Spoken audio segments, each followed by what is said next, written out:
रात भर हुई बारिश से दो स्कूलों का हुआ बड़ा नुकसान। थाना नाई की मंडी क्षेत्र के दो इंटर कॉलेज की इमारत को बड़ा नुकसान पहुंचा। जिला मुख्यालय से सटे सगी फातिमा व शोभे इंटर कॉलेज की इमारत को भारी नुकसान। दोनों स्कूलों के कई कमरे ढहे, स्कूल की लैब और हॉल को भी बुरा नुकसान। रात के वक्त छत गिरने से बड़ा हादसा होने से टला। अगर दिन के वक्त होता हादसा तो हो सकती थी जनहानि। लगभग 2,500 बच्चे पढ़ते हैं दोनों स्कूलों में। देखिए साहब, पिछली रात मतलब गई रात जो है भारी वर्षा हुई और बड़ी आप ये समझ लो इतनी भयानक वर्षा हुई कि बहुत सारी रिपोर्ट्स आ रही हैं हर जगह से। उसी में हमारे कॉलेज में यह हादसा हुआ। जो हमारा ऑडिटोरियम था, कल वहाँ करीब 150 बच्चियों का नए साइंस की एग्जीबिशन लगाई। उसमें मैं गया, मैंने उद्घाटन करा और उसके बाद कोई नहीं, बिल्डिंग में बिल्कुल सही सलामत। लेकिन रात को जो है हैवी रेनिंग हुई, उसमें पानी जो है वो ज़मीन में वो बेबस हो गया और नतीजा हुआ कि ऑडिटोरियम गिरा। उसके नीचे 2 क्लासेस थी वो गिरी। उसके नीचे जो है शोभिया कॉलेज की जो है केमिस्ट्री लैब थी वो धराशायी हो गई। 2 कमरे थे शोभिया के 38-39 नंबर वो धराशायी हो गए।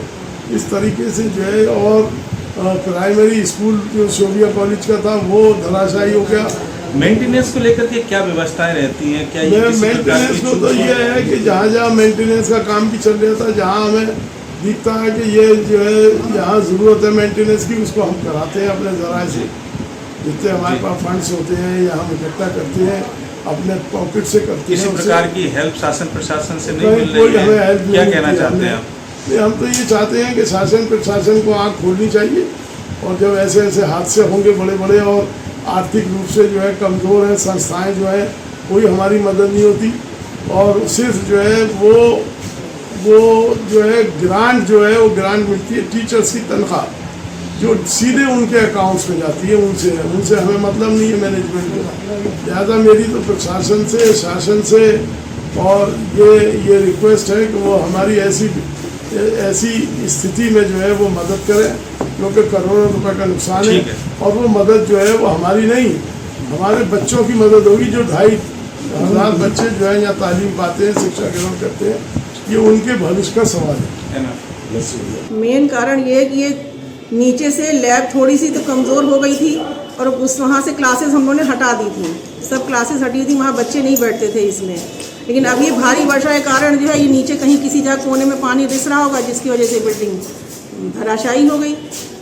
और वैसे तो ये बहुत मजबूत, इसके देखिए इसके गार्डर वगैरह, इसका छत जो पड़ी हुई कितनी मजबूत है। लेकिन अब हादसा तो कहीं भी हो सकता है और ये बात है कि भाई क्या कर सकते हैं ऐसे में अचानक। वो तो शुक्र यह है कि रात में ऐसा हुआ जिससे हम लोग के कोई माल का नुकसान नहीं हुआ, जानी नुकसान नहीं हुआ। मैडम, इसके अंदर कक्षाएं कौन कौन सी चलती थी? कक्षाएं नहीं चलती थी इसमें।